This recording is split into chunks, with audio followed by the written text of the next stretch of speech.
Palabra en palabra, buenas tardes.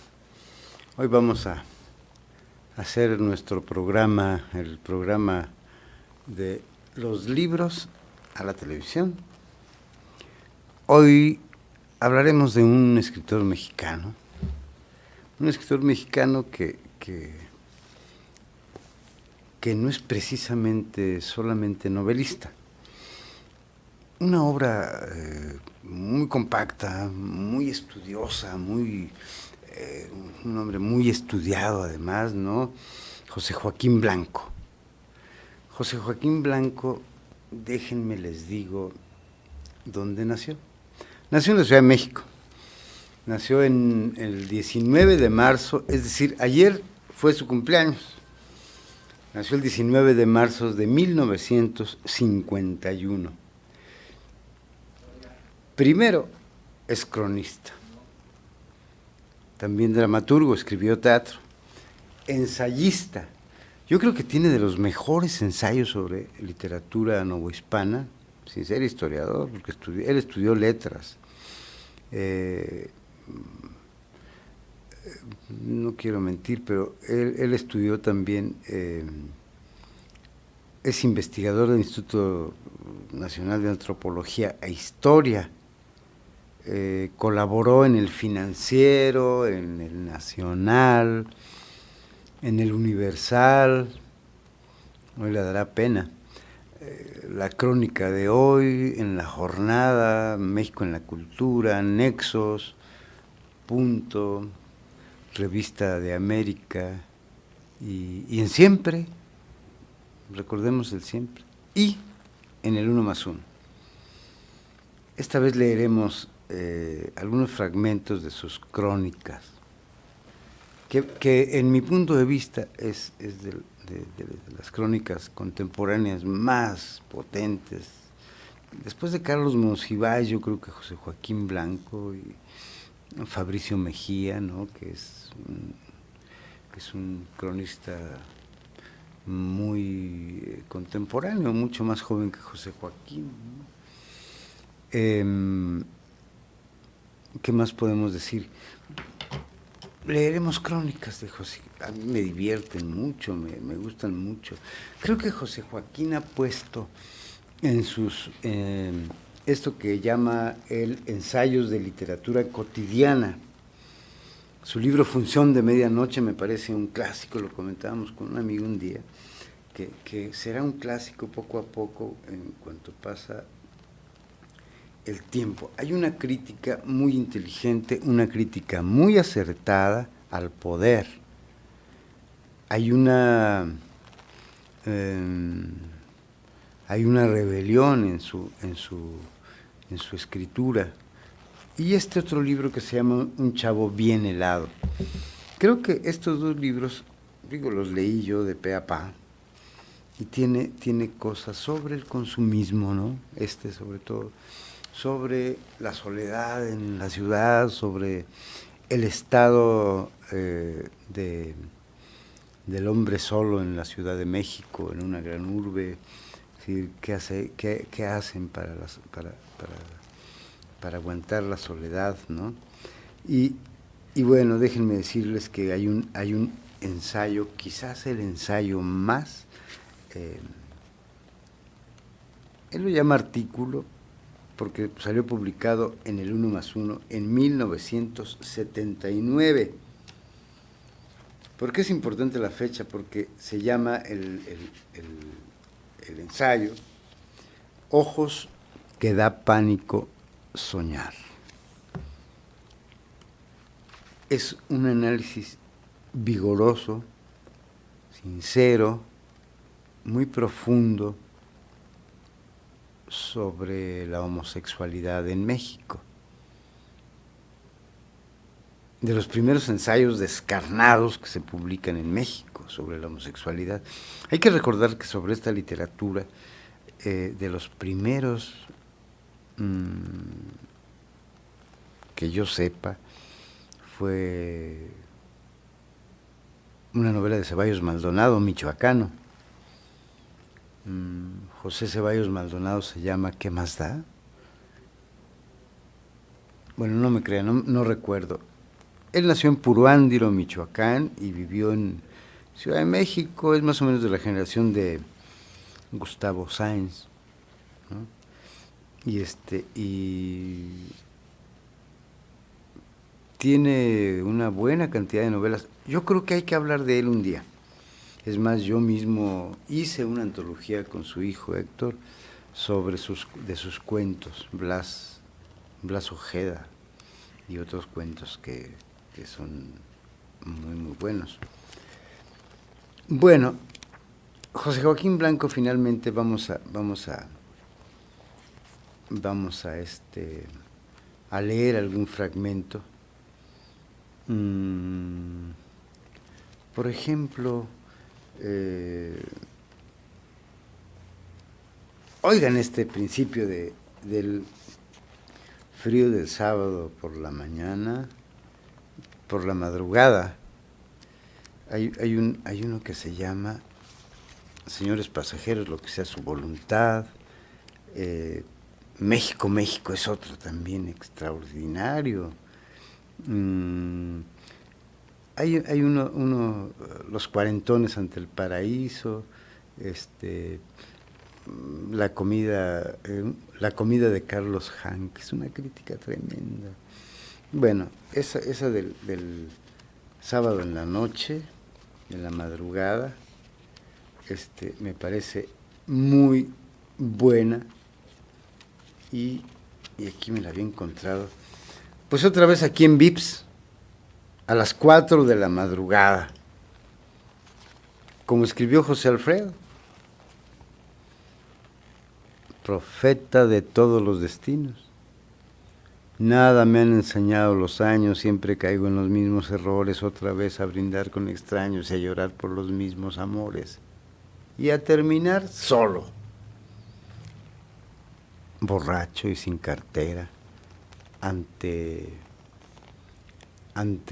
que la madrugada termine, sopeando un caldo enchilado y llamando por teléfono público a los cuates, a ver si de veras se ponen a la altura y se despierta, y se viste, se trepa al coche y viene a rescatarlo a uno, a pagar la cuenta, y quizás, uno siempre tan soñador, a traerlas del estribo, que son las que mejor saben.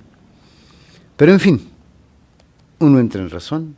También uno, antes de acostarse, le baja la graduación al sonido del teléfono para que los amigos borrachos no nos despierten con un SOS gangosos, efusivos e incoherentes. Y en vano, ahora, recorre toda la agenda en el teléfono público, la gran soledad con que inútilmente suenan los teléfonos de los amigos, pues al demonio con ellos, pues, y hacer nuevos amigos. En fin, este fragmentito me parece muy interesante. Creo que vamos a seguir leyendo esta pequeña crónica, y continúa, fíjense: hacer nuevos amigos. Digo, se vería mal ir humildemente a la caja a dejar el reloj, como si fuera Montepío, o escapar corriendo a tales horas con tales desequilibrios solo por no pagar unos cuantos pesos por un caldo enchilado. Solución de emergencia X3: hacerse el simpático con unos clientes del Vips. A lo mejor uno se pone al tiro y nos paga la cuenta. Uno puede ser ya entrecano, paterfamiliar, con unos 40 y tantos años a cuestas, pero sigue siendo joven. Y aquí enfrente hay unos chavos y chavas prófugos también de alguna parranda, pues a desinhibirse, estirar los labios en la sonrisa más cuatachona, eso de plano, eso sí, con mucho respeto, y acercarse a ellos, coquetón, sentarse en la mesa, hacerles conversación, chistes, tenerlos sonrientes, felices, ¿no? En el fondo, cumplir con la imagen que ellos de veras quisieran encontrar en sus papás aburridos y solemnes, pero bola de apretados, con carotas primero de disgusto, luego de desconfianza, como si me quisiera fajar a las muchachas. Si eran puras bebitas, se los juro, y uno es fiel a la sabia regla gastronómica de que solo gallina vieja hace buen caldo. Y mejor entonces retirarse porque ya se están sintiendo gallitos los pollos, cambiándose las miradas, y hay que madrearse a este ruco, este desvergonzado que se cree, pero bueno, uno siempre con galanura más sabe el diablo por viejo, y sin perder la sonrisa, ni las anécdotas, ni los chistes, sencillamente haciéndose el tonto, como si no hubiera captado nada, se retira de la mesa de los tontos imberbes, majestuosamente, y vuelve a posición. ¿Vimos? A dejar en la caja el reloj, carísimo de contrabando, se lo robarían los empleados y nadie sabría dar razón mañana al venir a recogerlo. Y tampoco uno se va a reconciliar con su esposa. Después del dramón de esa tarde, libre a estas horas, sin esposa, sin hijos, sin cuentas que pagar, negocios que cuidar, jejeje, sin edad propia que respetar, y ¡zum! Jeje. Uno sale corriendo del VIPS, fui atleta en los buenos años, y ahí vienen detrás los meseros hechos la mocha, y uno corre más, fintea, cruza la calle, taxi, taxi, taxi, y ya dentro del taxi sentarse muy orondo y triunfador. ¿A dónde lo llevo?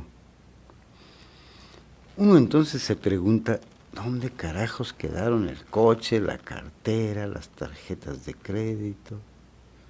El paraíso de las tarjetas de crédito. De esas magnéticas. En fin, ahí dejamos este fragmento de esta crónica de José Joaquín Blanco, hoy en De Palabra en Palabra, escritor mexicano magnífico, hábil con las palabras. Vamos a un corte y regresamos a hablar de José Joaquín Blanco.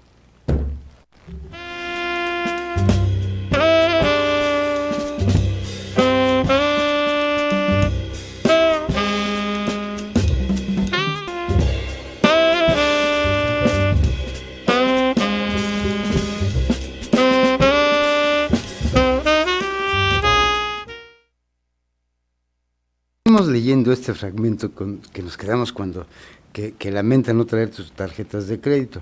Bueno, seguimos. Leemos Frío de sábado por la madrugada de José Joaquín Blanco en función de medianoche. Dice, es emocionantísimo. Uno anda borracho en la madrugada, ¿no? Pero antes de empezar a tomar, digo, esta noche se me pasó, pero otras no. Previendo el reventón, uno se esconde la tarjeta, digamos, en el calcetín, entonces toma un taxi, así como ahora, sin un fierro en la bolsa, y manda que lo lleven a esos bancos milagrosos con servicio de crédito nocturno. Se baja del taxi, uno se siente casi asaltante, mira celosamente a la derecha y a la izquierda como hacen los ladrones, se agacha a discamarrarse las agujetas, saca discretamente la tarjetita e inserta en el aparato exterior del banco. Cae entonces una puerta metálica descubriendo un tablerito en el que uno marca como ábrete sésamo o clave de gángster de Chicago, la cifra secretísima, se iluminan los foquitos, instrucciones de computadora, uno se pide la cantidad y como Dios Padre y cataplum, cataplan, brotan cartuchitos de dinero. ¡Dinero! Uno cierra la puerta metálica y regresa cautelosamente al taxi. Y no exagero, de veras, pero entonces el bulto de los billetes en la bolsa, tan prepotente y cálido, nos devuelve toda dignidad, la agresividad, el orgullo, los deseos de terminar triunfalmente la madrugada. ¿A dónde lo llevo? Pues ni modo, a mi casa. Total, uno ya no está en edad de pasarse la madrugada solitario sin un quinto.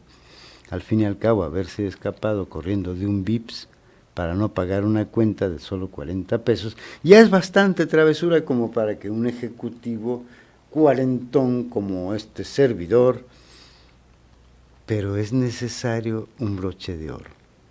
Para cerrar la madrugada, ya frente al hogar, le digo al taxista, pues fíjese usted que me quedé sin quinto. Pero tome este reloj, ándele, de veras, guárdelo como regalo de un amigo. Y el taxista no quiere, se enoja. Luego me va a echar a la tira, dice, y me va a acusar de robarlo. Bájese pues ya, si de todos modos no va a pagar. Siempre hay borrachos que se ven tan decentes como usted y nomás quieren vernos la cara. Bájese, bájese ya. Que tengo que sacar la cuenta que entregarle al dueño. Bájese. ¿O quiere que lo madree? Atolondrado frente a la puerta del hogar, habrá que tocar el timbre, despertar a todos. Qué papelazo, porque hasta las llaves he perdido. Y ver cómo arranca enojadísimo el taxista y pronto se pierde en la oscuridad de la calle. Muy, pareciera un cuento quizá, ¿no? Sí, pero además son cosas de la realidad. Hay también un retrato del ciudadano en la Ciudad de México. Bueno, desde muchas partes, pero hay una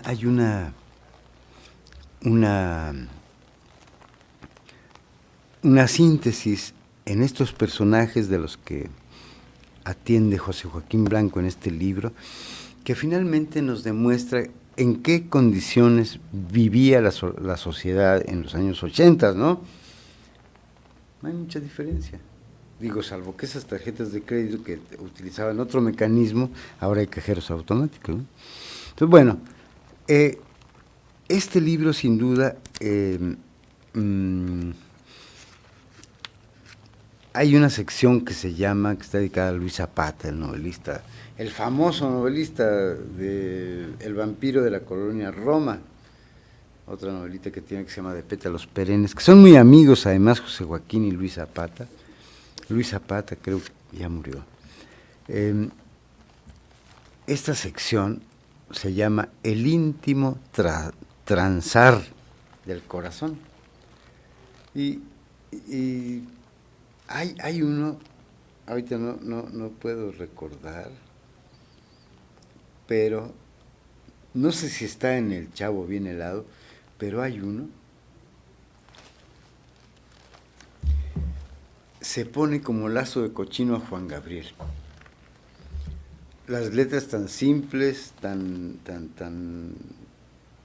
no mal hechas, porque fue muy inteligente para elegir las palabras justas de versos pues muy pobres, ¿no? Miren, de este quería hablar.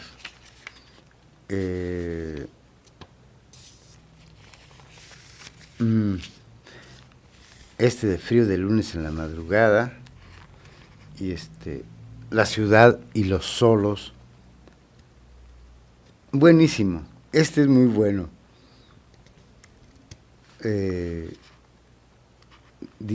Habla de los clásicos de la soledad, ¿no? Pascal, todas las desventuras de las personas provienen de que nadie sabe quedarse encerrado, dice Pascal, ¿no? Chekhov dice una cosa lapidaria, nunca te cases, si de veras le tienes miedo a la soledad, dice eso. Ahí hay uno de Eastwood que dice algo así como ¿sentiríamos lo que es la soledad si alguna vez no hubiéramos comido solos? En fin, aquí habla de los solos en la ciudad, de esos que llegamos a un restaurante lleno y vamos solos o van solos y pues encuentran una mesa y empiezan a llegar más gentes y al final le dicen, me presta la silla, y le presta las sillas. En fin, y lo dejan como niño regañado allá en el rincón del restaurante, en fin. Este frío de lunes por la madrugada, luego hay uno de viernes, otra vez se pelearon Gladys y Paco, y corrieron a Paco, corren a Paco con todos sus amigotes, y ¿a dónde vamos? A Vips, ¿no? Que era en ese entonces un refugio, como esos restaurantes que nos cierran toda la noche. En fin, estamos hablando de un escritor que exploró la novela. Recordemos que tiene una novela que se llama, que me encanta el título a mí, La vida es larga y además no importa. Otra novela que se llama Las púberes canéforas. Y, digamos, este era lo que él escribía en el 1+1, ¿no? Durante mucho tiempo. Yo recuerdo haber leído en 81, no,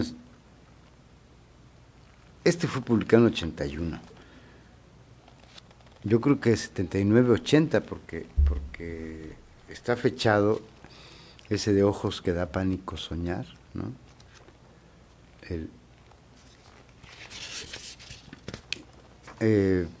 En fin, aquí la fecha es de 79. Les leo el principio. ¿Alguna vez, lector, se ha topado con algún puto por la calle? ¿Ha sentido su mirada fija? ¿Lo ha visto aproximarle a pedirle un cigarro, hacerle conversación, sugerirle? Mientras me embrollo con las ideas que trataré de desarrollar en este artículo, paseo por el Parque México mirando a los muchachos que me gustan, con esa peculiar mirada de puto cuya escandalizada descripción sería insuperable para escribir un artículo amarillista. Fíjense lo que está diciendo en 1979. Hoy hay más apertura para la homosexualidad, para la diversidad de inclinaciones sexuales que existen, pero en ese entonces pudo haber causado una especie de escándalo. Esa idea de escribir valientemente y defender una postura en la sociedad, hablar, analizar la homosexualidad en las clases sociales, las diversas, las loquitas del barrio, por ejemplo, habla de eso, ¿no? Habla de los homosexuales burgueses, ¿no? De los homosexuales clase media, en fin, va hablando de una manera muy consciente de algo que desde toda la vida ha sido innegable, y que la moral, ¿no? La mojigatería, la iglesia, vaya, se muerde la lengua, la iglesia han hecho un asunto pecaminoso, prohibido, oculto, oscuro, pero la verdad es una sola, y lo que sucede, sucede, nadie puede evitarlo, así se enfrenten a toda un mundo de poder, ¿no? Ahora, hay otra cosa que habla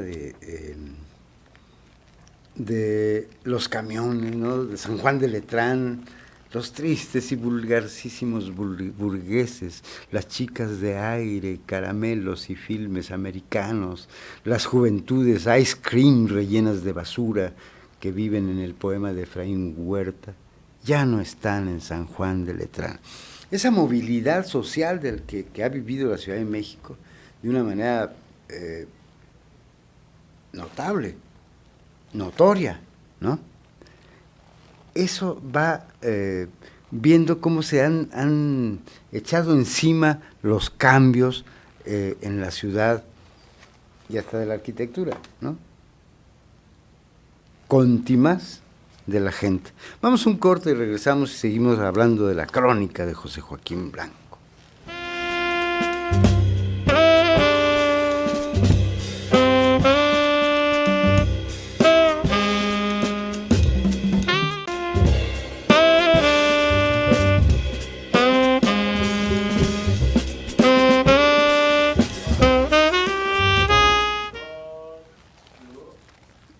Aquí hay una crónica que me parece interesante, donde podemos ver justamente esa movilidad de los cambios en la civilización, los cambios en las ciudades, los cambios que provocan cambios en la gente,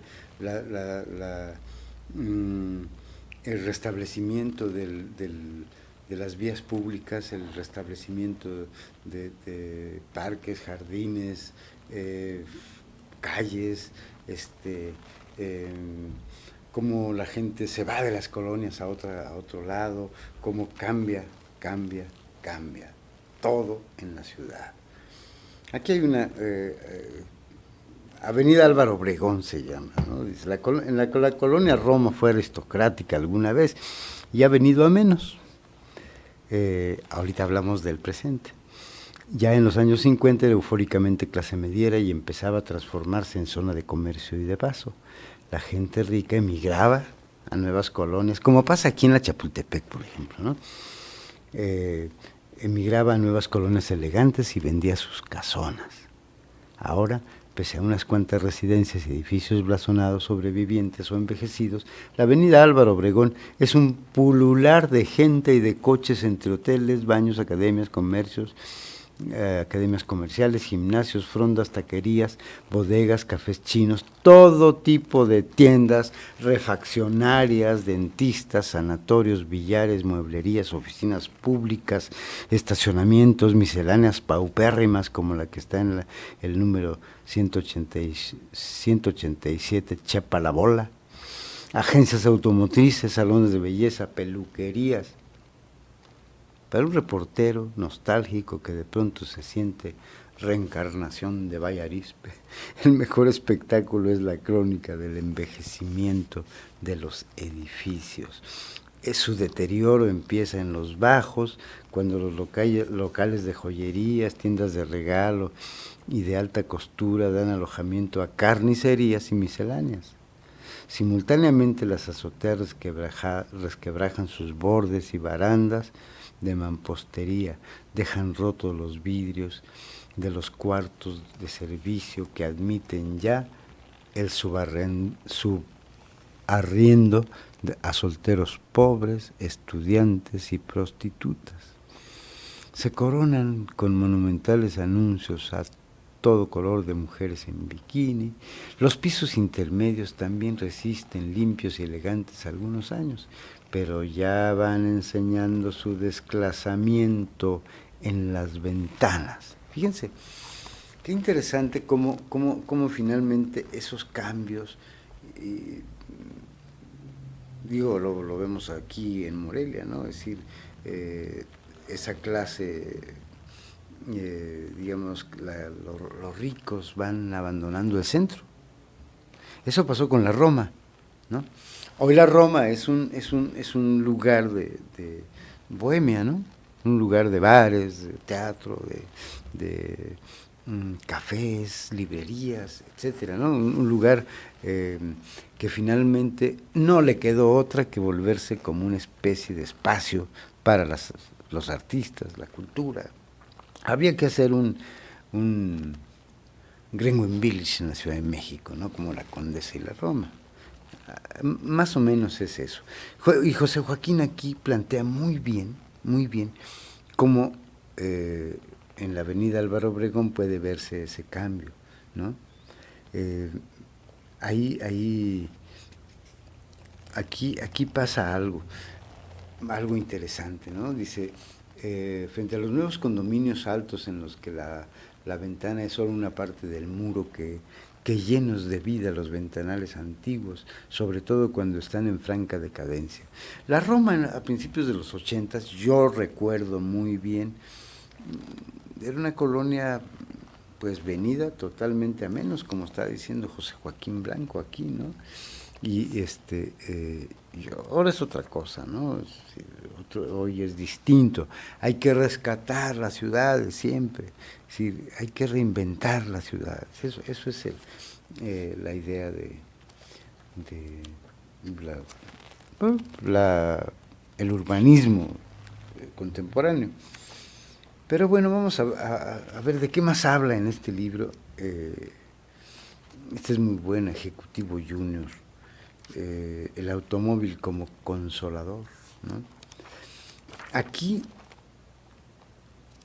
esa de las ciudades, los solos, a mí me cae muy bien. Muy, muy bien, porque habla de la soledad de una manera muy cercana a lo que uno ha podido vivir cuando viaja a otra ciudad, o en la vida ordinaria, ¿no? Hay un frío de sábado por la madrugada y un frío de viernes por la madrugada. Aquí está. La fiesta se acabó de pronto, Gladys se enojó con Paco y lo echó de su casa con todo y sus amigotes, que entre grítames y mentadas de los vecinos que se habían pasado horas amenazándolos con llamar a la policía si no bajaban el volumen del aparato y dejaban de gritar madres. Alcanzaron a esconder bajo los abrigos las muy menoscabadas botellas restantes, agotarlas en los coches dando vuelta y vuelta y vuelta a lo pendejo por los ejes viales y llegar finalmente derrapando a un Vips a las 4 de la madrugada. Es muy simpático cómo finalmente parece así como divertido lo que le pasa a este. Pero ¿qué pasa con la clase burocrática de la Ciudad de México? Que vemos los viernes. Vemos aquí en Morelia, vemos en todos lados cómo los viernes finalmente hay que salir a vomitar el alma, quizás, ¿no? Y José Joaquín lo retrata muy bien en estos fríos de martes por la madrugada, ¿no? Y frío de sábado en la madrugada y frío de viernes. Aquí hay otra cosa que sí, la soledad en las ciudades, ¿no? Me parece que José Joaquín Blanco, a ver, yo creo que estoy abusando de la lectura. Y bueno, vamos a ver. Miren, decíamos que era colaborador de una retahíla de periódicos, trabajó para la agencia Notimex en aquel entonces, becario de la Dirección de Estudios Históricos del INE en 73, el CME en 74, miembro del Sistema Nacional de Creadores de 97 a 2003, primer lugar en el concurso Punto de Partida en 71, esas ediciones preciosas que a mí me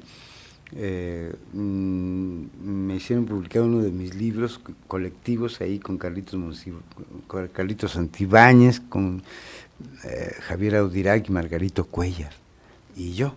Salimos en un libro que se llamaba Recorrer las ciudades de Punto de Partida, que era la literatura o la poesía para los jóvenes, ¿no?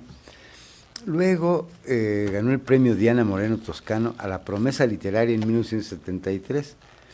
Ganó un Ariel al mejor guión cinematográfico en 1985, compartido con Paul Leduc por Frida, Naturaleza Viva. Ganó el premio al mérito editorial de la Cámara Nacional de la Industria Editorial en 95, compartido con Claudia Burn y Luis Gerardo Morales por Diario de una Marquesa. Hizo una biografía de Vasconcelos. Se llamaba Vasconcelos, la publicó el Fondo de Cultura Económica, y hay otra que se llama Una evocación crítica. Este no lo conozco, pero bueno. Luego, Función de Medianoche, y otro que se llama Empezaba el siglo en la Ciudad de México. Él ha estado ocupado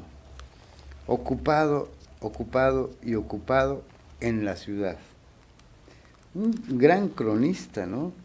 Sí, como lo fueron, digo, es mucho decir, o quién sabe, pero como Justo Sierra, como Carlos Monsiváis, como como cronistas indispensables de leer para conocer la historia de la Ciudad de México, por ejemplo, o ciudades del interior del país. ¿Por qué es interior? Bueno, ciudades del país donde siempre hay testimonios de cronistas, pero bueno, ¿qué cronistas en la Ciudad de México, no? Ahí también hay un libro que se llama Los mexicanos se pintan solos.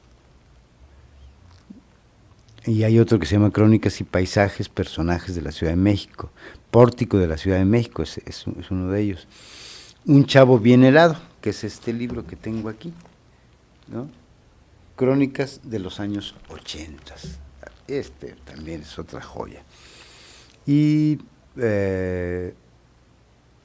hay uno que no he leído, pero le tengo muchas ganas, que se llama Se visten novias. Es novela, creo que es novela.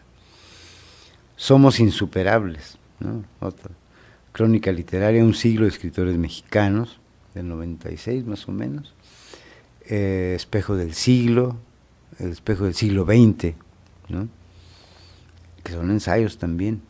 Álbum de pesadillas mexicanas, lo he visto pero no lo conozco. Postales truncas.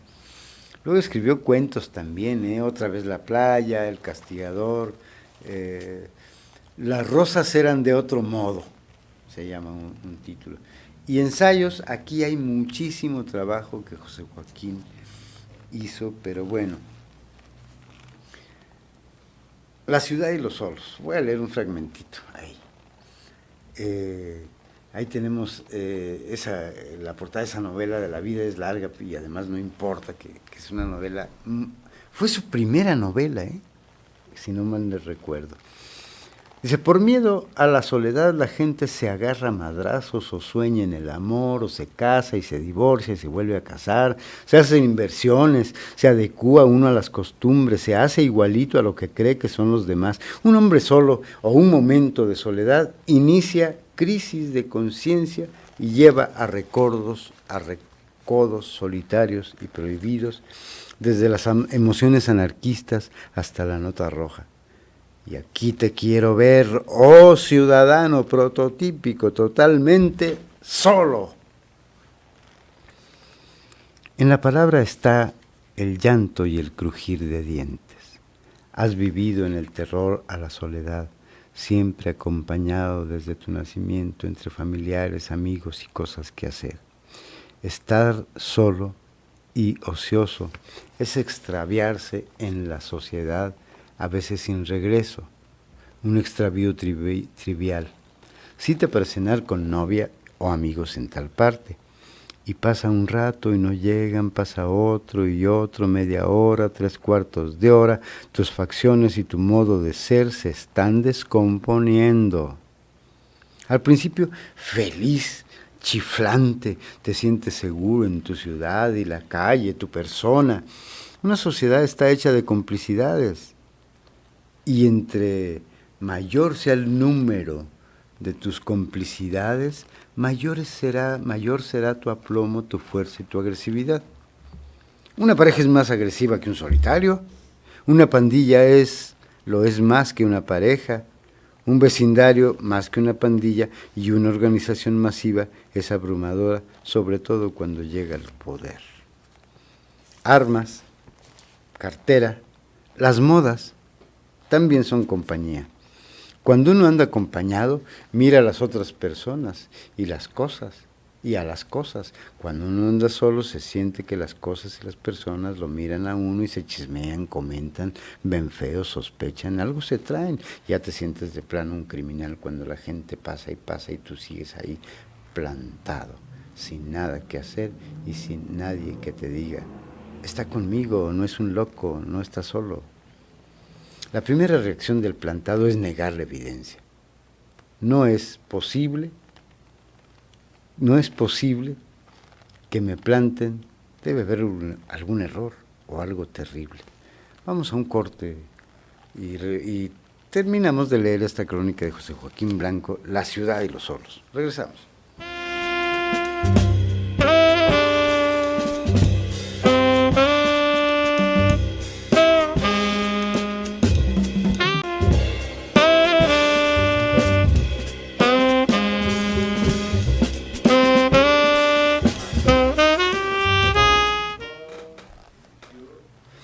Ya estamos de regreso. Miren, fíjense que ahorita voy a continuar con esta crónica, pero hay que mencionar que José Joaquín Blanco hizo trabajos sobre... hay una crónica de la literatura reciente en México, pero también Mariano Azuela, una crítica de la Revolución Mexicana, un ensayo, cuadernos de trabajo, José Revueltas, eh, la literatura de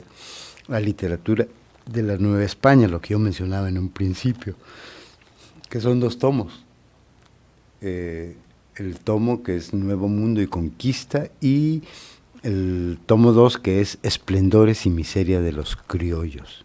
Sé que es muy bueno para los historiadores, que José Joaquín no es historiador y no es un académico, es un pensador que arde, ¿no?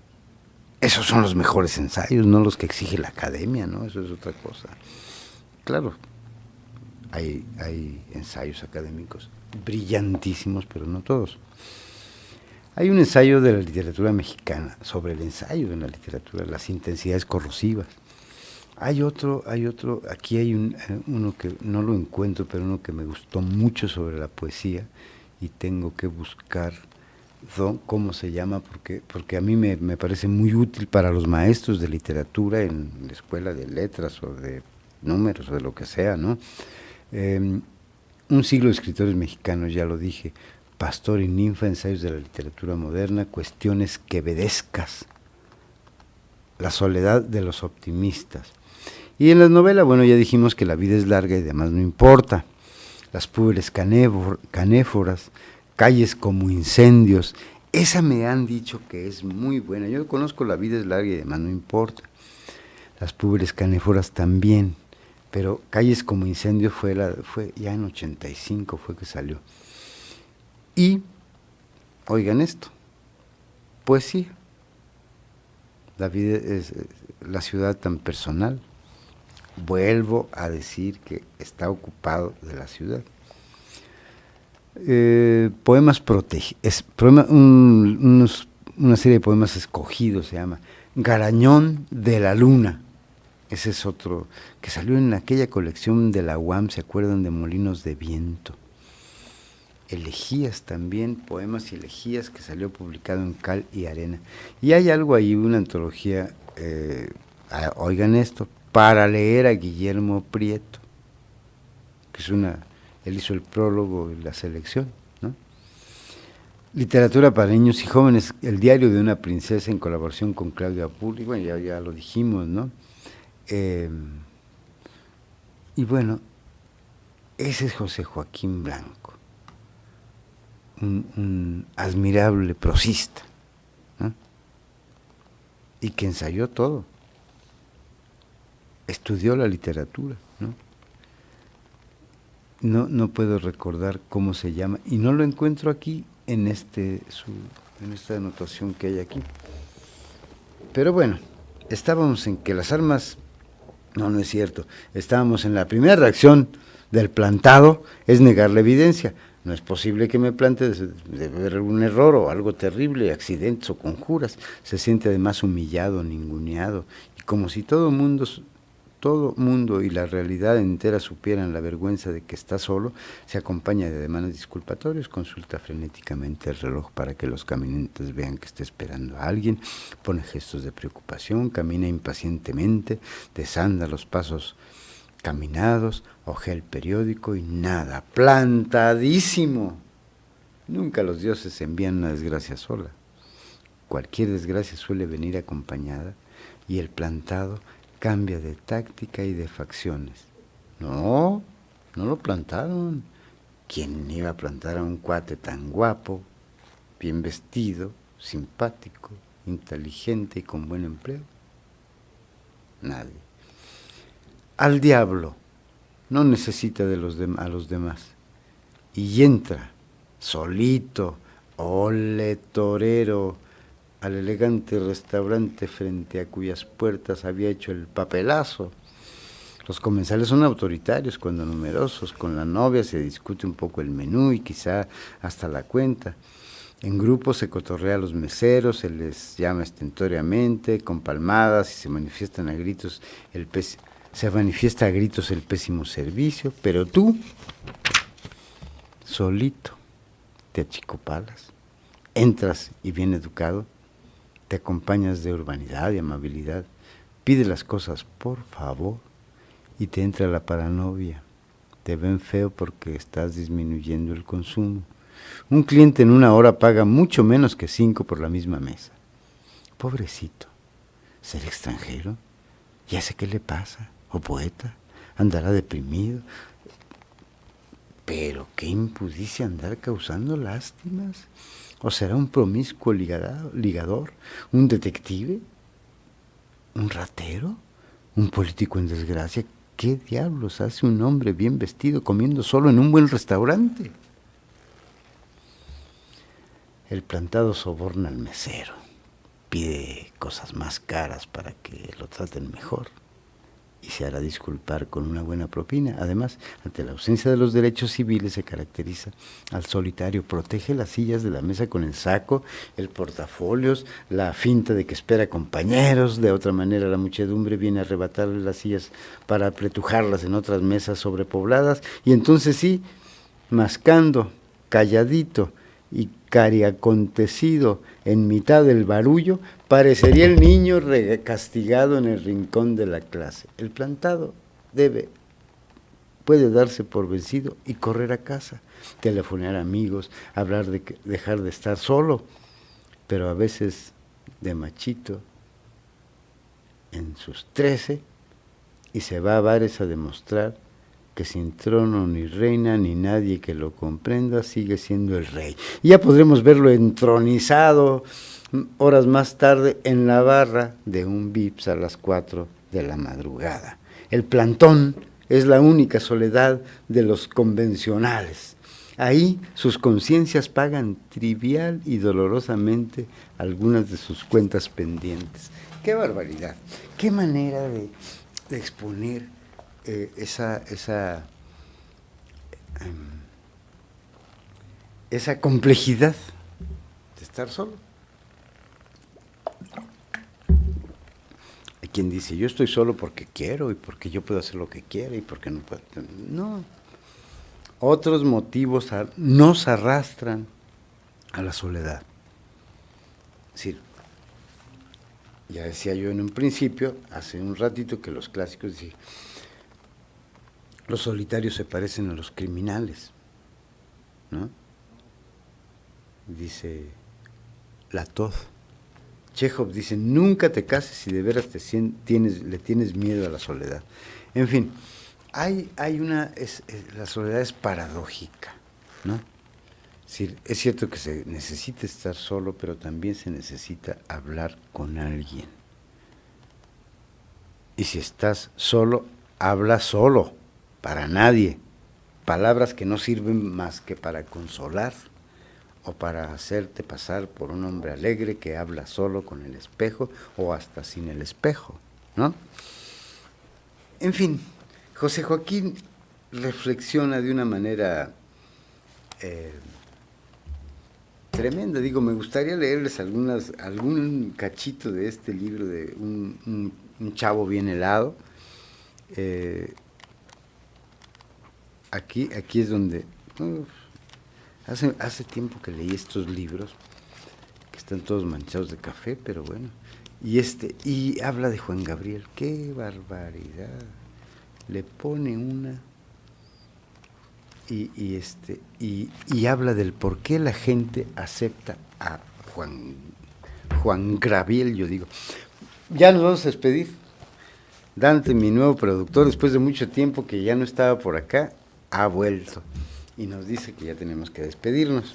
Entonces, pues me despido con un cachito de esta crónica. Y bueno, pese a que esa mujer, esa persona, esa que espera a la novia o amigos, está sola y hasta en el W ansía sentirse acompañado. Después de todo eso, bueno, sin embargo, en las grandes ciudades hay cientos de ángeles. Decir es decir, solitarios por gusto. Los hay. Nadie los ve porque la soledad no se les nota. Viven, se expresan, trabajan, aman, visten de otra manera, la subversiva manera de ser emocionalmente autosuficientes. Pueden parecer un poco fríos o raros, o más bien quién sabe qué onda. Bien tranquilos, excesivamente calmados, sin friqueos y pasiones, son de otro tipo. Solo soy sin soledad, escribió Luis Cardosa y Aragón.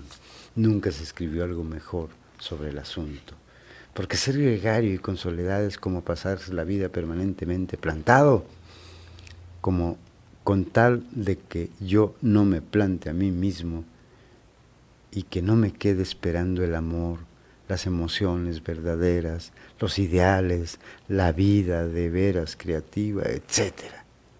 Pensaste a medianoche, highball en mano, esa es así que sería la soledad común, la gran asesina.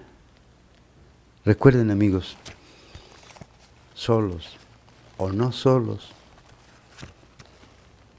hay que preguntarse por qué camino de la luz o la oscuridad podemos caminar sin tropezarnos nunca.